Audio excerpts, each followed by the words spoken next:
Today's tutorial, how to generate Unicode PDFs in .NET. How's it going, everybody? Welcome back. Today we're going to look at how to generate a PDF with Unicode and UTF-8 text in .NET using IronPDF.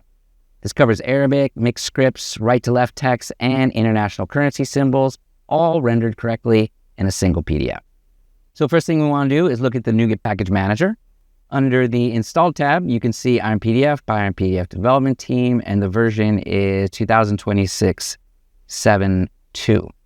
The Solution Explorer also shows a style CSS file in the project, which we'll use for styling the HTML content. So we start by creating a Chrome PDF render instance. IronPDF uses the Chrome rendering engine under the hood, so any text that displays correctly in a Chrome browser will render correctly in the PDF.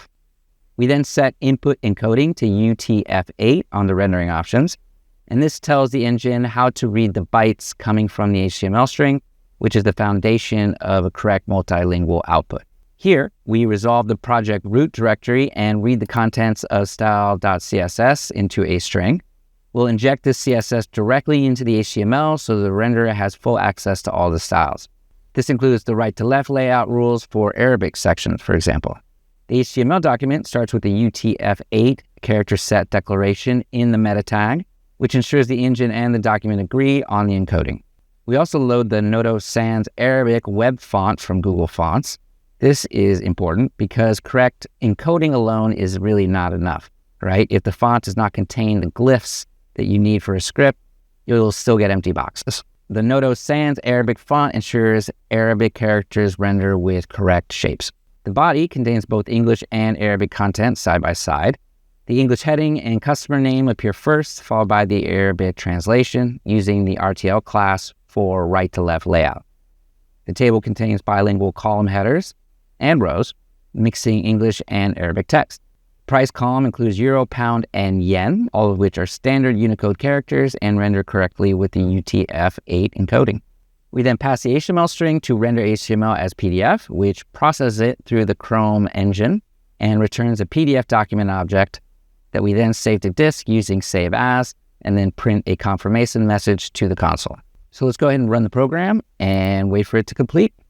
All right. Console shows done, multiculturalinvoice.pdf. So let's open up the output file, and you can see the generated invoice contains both English and Arabic sections. The English heading and customer name are left aligned at the top. Below that, the Arabic heading and the customer name in Arabic are right aligned, handled correctly by the RTL layout. The table shows bilingual column headers, rows, and price column displays, which is euro, pound, and yen. The symbols are all rendered cleanly. This is a single PDF carrying multiple scripts and no empty boxes or garbled characters. It's exactly what you're looking for. And that is how you generate a UTF-8 PDF with multilingual content using IronPDF.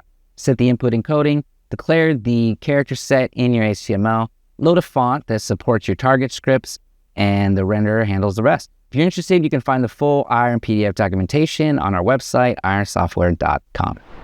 All right, we hope you found this tutorial super helpful. Don't forget to smash the like, subscribe if you like what we're doing and want to see more useful tutorials. And if you're keen on getting started with IronPDF, go ahead and go to our site, sign up for the trial, and download the package, install it, and experience the power of our software firsthand. There's a link below in the description.